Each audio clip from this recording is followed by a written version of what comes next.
The Cat H Series small wheel loaders, the 924H, 924HZ, 928HZ, and 930H offer best-in-class productivity, value, and reliability. There are two different linkage solutions on Cat small wheel loaders. Traditional Z-bar is available on both size classes with the 924HZ and the 928HZ. This solution is popular in dedicated pin-on applications where breakout matters most. The 924H and 930H feature VersaLink, a Caterpillar exclusive linkage that caters to the customer that will be changing tools frequently, appreciates work tool parallelism throughout the lift range, and values visibility. In addition, the 924H and 930H are available in high lift configurations, popular in agriculture and waste applications. Size, power, and interchangeability of work tools make the Cat small wheel loader ideal for a wide range of jobs. These machines are quick and productive with plenty of power. In everything from truck and hopper loading to general utility work to site maintenance. Cat work tools specifically designed by Caterpillar for Cat wheel loaders ensure excellent performance and well-balanced solutions for all your applications. In the next few minutes, you'll learn the basics of how to safely and efficiently operate a Cat small wheel loader. This video is divided into 6 sections: safety, a walk-around inspection, operator station and controls, operator techniques and tips, work tools, and machine shutdown. If you need to review a specific segment, simply go to the corresponding colored tag.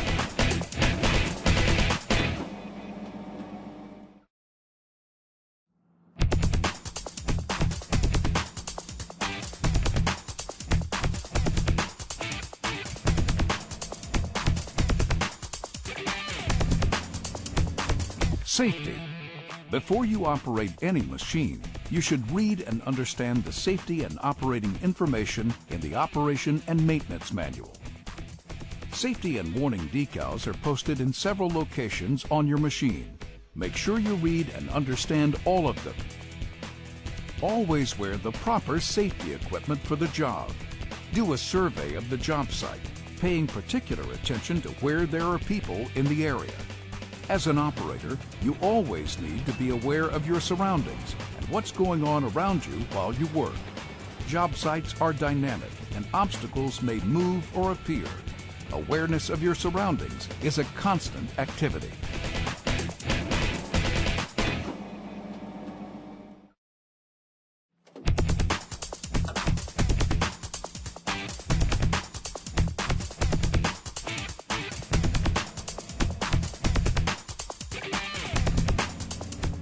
Walk around.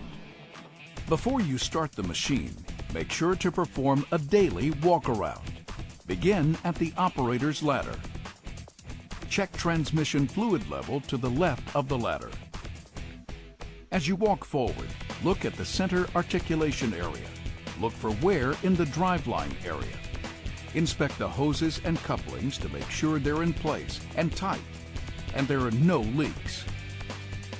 As the safety section of the OMM indicates, don't check for hydraulic leaks with your fingers. Move to the left front tire. Look for embedded stones, foreign material, and cuts in the tire, making sure to inspect both the tread and the sidewall area. Check for cracks or loose parts on the rim, as well as loose lug nuts. Examine the tire's rolling radius, as it will give you an indication of inflation pressure. You'll need more tire pressure in the front than in the rear for when the machine is lifting heavy loads. Look behind the tire to be sure the axle seal is not leaking. Next, move to the lift arms. Inspect for wear in the pen areas, loose or broken remote greasing tubes, loose or leaking lines, fittings, or hose clamps. If your machine is equipped with a coupler, check it for wear. Now, let's take a look at the bucket. Start with the cutting edge. If it's not square with the ground, that's often an indication of an underinflated tire or maybe a tire going down on that side. Inspect the edge for loose, broken, or missing parts. Look for unusual wear patterns and cracked welds around the bucket. Inspect the overspill protector if equipped. Check for any bends in the metal as well as broken bolts. Examine the cylinder rod. Make sure the tilt rod is not scratched. Move to the right front tire, giving this area the same inspection as the other side. Check the center articulation area as you walk past. Look at the cab area, checking for broken glass. Inspect the right rear tire as the others.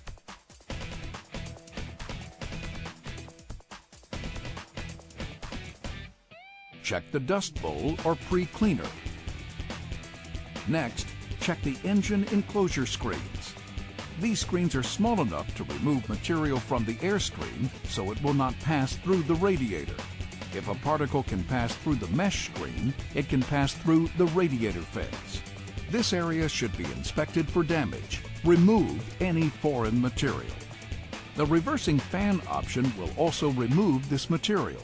Now, open the engine enclosure doors. Take time to inspect the engine compartment, checking for debris on both sides of the firewall. Make sure there are no leaks. Check the engine dipstick. Check the engine oil with a white towel. If there is any fuel in the oil, it will separate from the engine oil first, leaving a bullseye look on the cloth. The odor of the oil will also reveal antifreeze contamination. Check the air cleaner service indicator and service if needed. Check coolant level. Examine the fuel-water separator and release any water that is collected in the bowl. Look at your engine and fuel filters to ensure no leaks. Cat small wheel loaders come standard with an electric fuel priming pump. Now, open the left side door and then the rear door.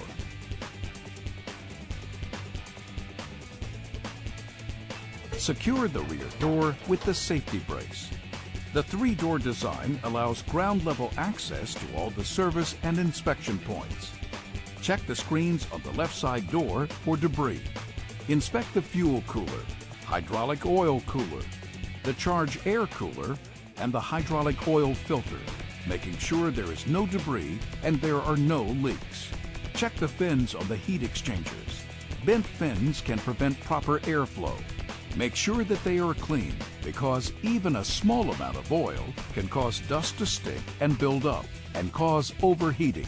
Inspect the fan enclosure. Check for leaks and broken fan blades. Check for damage to the fan housing. Make sure there are no leaks on the fan motor. Take a good look at the radiator. Also check the fuel cap. Close the fan, then move to the left side door. Check the hydraulic oil filter. Look for exhaust leaks around the turbo and exhaust manifold. Inspect the V-belt for cracks and appropriate tension. Make sure the air intake hoses are intact and the connections tight. Close the left side door. Move to the left rear tire and inspect it as you did the others.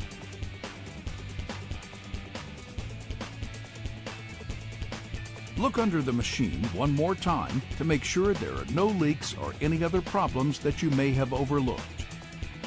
Go back to the right side of the machine. Turn on the battery disconnect switch and close the door.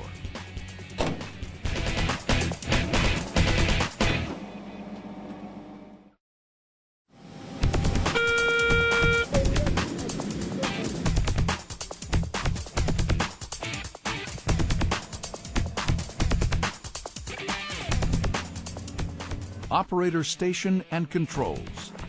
Now let's check out the operator's compartment. Climb up, making sure you maintain 3 points of contact on the angled steps. Clean, adjust, and inspect external mirrors. Check the window glass, mirrors, floor, and interior, and clean as needed.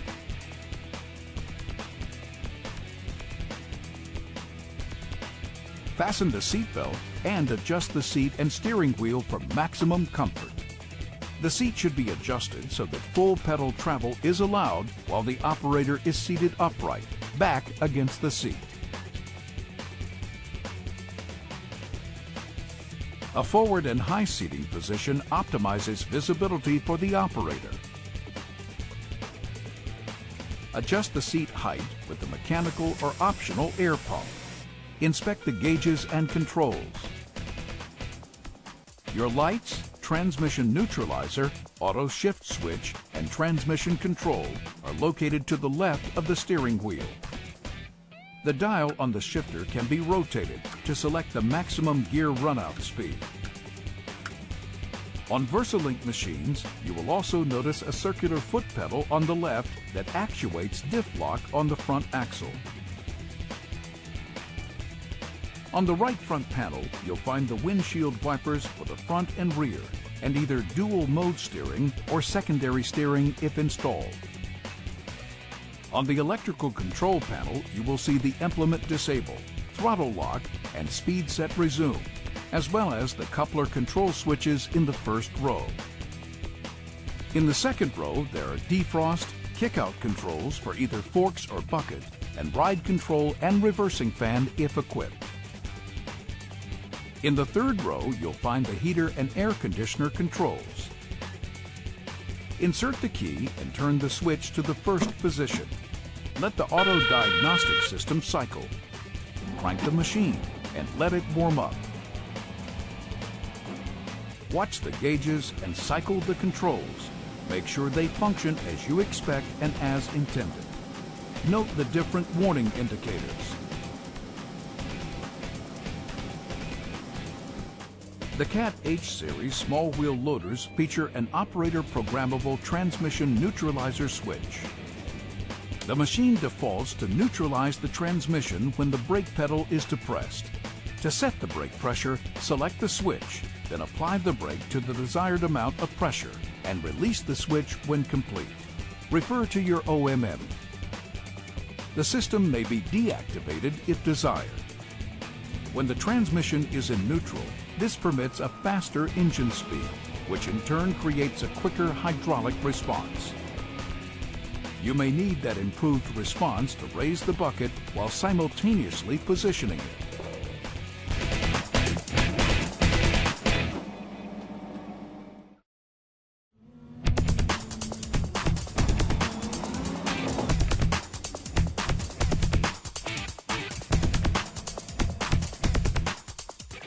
Operator techniques and tips.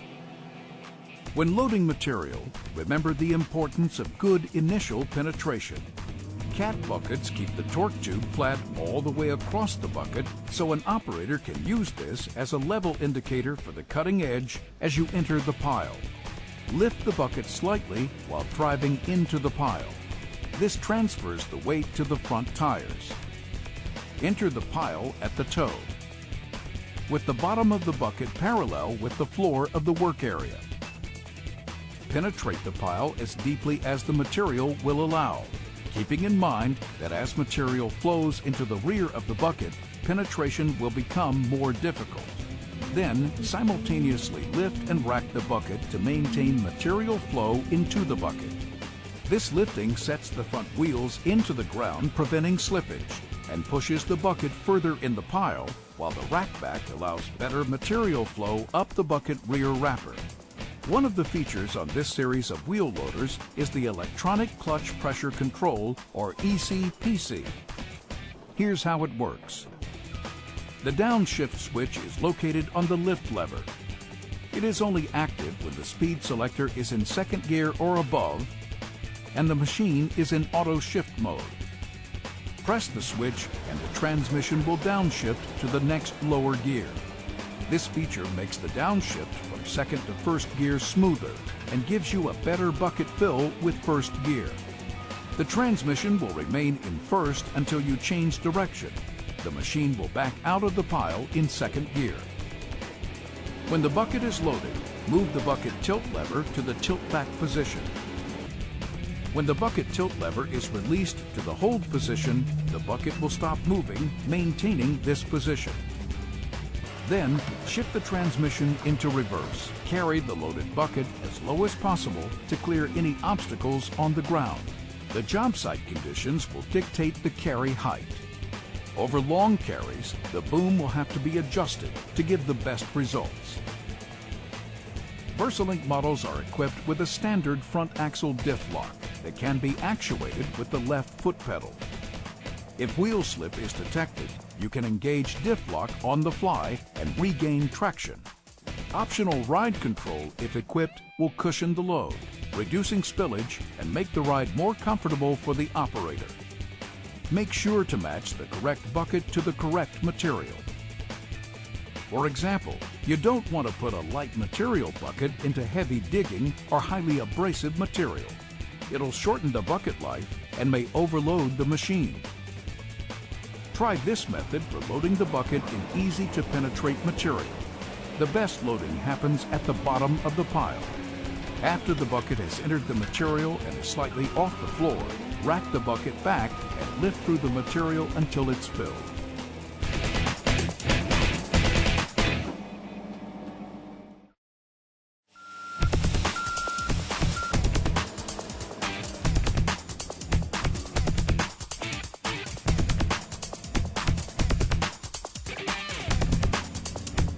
Work tools. The VersaLink design on the 924H and 930H increases versatility through work tool changeability, parallel lift through the range, and best-in-class visibility, which allows the machine to perform a wide range of jobs. Changing the work tool on the front requires minimal effort, but you must ensure that the tool is properly attached. The rocker switch on position pulls the pens from the front tool. The pens are held in this position, so the operator has his hands free to steer and move the implement control to line up on the next work tool. Position the work tool low, near the ground, and then release the pens from the tool. Tilt the coupler forward as you back the machine from under the work tool. Ensure that proper blocking is in place to support the work tool once it has been unhooked. Drive the machine into alignment with the hooks of the next work tool to be attached to the coupler.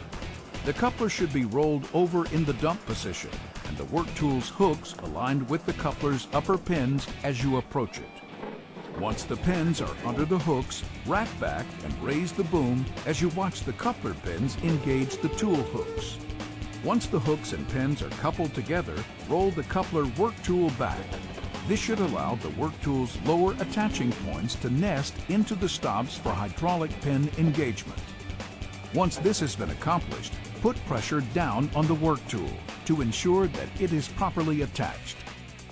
Hydraulic tools will require the attachment of hoses to the quick disconnects at the coupler. Consult the OMM for the proper bleed and connection procedures for your specific machine. Now, let's cover some other tools. Pallet forks turn this series of wheel loaders into very efficient material handling machines. To pick up a load, slowly move into position. Make sure the machine is square with the load. Space the forks evenly between the pallet stringers and keep the forks as far apart as possible. This gives better support to the load and makes it more stable. While you're loading the forks, put the kick-out control in the off position. This will ensure that the lever won't be pulled into detent while you're hauling. Lift slowly and carefully, tilting back slightly to cradle it. Now, back away slowly. The optional rear view camera is a great safety measure in job sites where there are multiple machines and/or dynamic objects that the operator must avoid. The sloped engine enclosure hood gives you a better view to the rear. The VersaLink loader linkage on the 924H and 930H allows the use of additional work tools, such as brooms, snowplows, and multi-purpose buckets. The powered broom makes these machines effective for job site or street cleaning. A multi-purpose bucket can be used for handling down debris or spreading loose material. Installation for these types of work tools is virtually the same as the bucket. but the auxiliary hydraulic hoses must be connected. Before you do that, you must stop the engine. Work the joystick to relieve any hydraulic pressure. Each work tool will have a slightly different connection procedure. Check your OMM for additional guidelines. Step out of the cab, remove the caps, check that the fittings are clean, then connect the lines to the work tool. Once they are connected, rotate the fitting 1/4 turn to ensure that it stays connected. When using the broom or any work tool, there are several safety issues to keep in mind. First, always be aware of people and objects near the broom. When sweeping, it can project rocks and other debris. The broom can extend much farther than a bucket, and be aware that the added length tends to affect machine turning radius. Cat small wheel loaders feature engine speed control as standard. It controls and maintains the engine set speed in such operations so the operator does not have to keep his foot on the throttle. When he hits the brake pedal or pushes the switch, the engine speed returns to low idle. Another exclusive on the Cat small wheel loader is the optional integrated third function joystick that allows you to run all the functions of your hydromechanical tool all from a single hand. This integrated third function allows you to manage your varied applications and avoid looking to the controls so you can keep your awareness on the other personnel working in the area.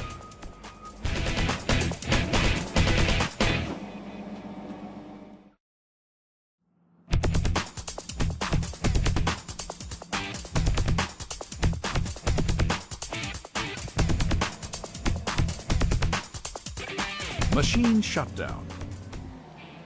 When you're finished using the machine, park on level ground and lower the bucket or work tool to the ground.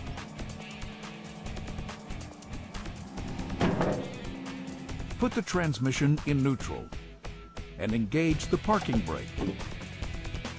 Engage the implement hydraulic lockout switch. Let the machine idle for about 5 minutes to cool off the engine. Then stop the engine and remove the key.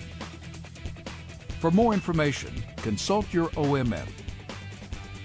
From truck and hopper loading to material handling, Cat small wheel loaders help you get the job done right, offering productivity wherever and whenever you need it. The 924H, 924HZ, 928HZ, and 930H wheel loaders are unmatched in terms of versatility, performance, and value. And they come with the quality you expect from Caterpillar.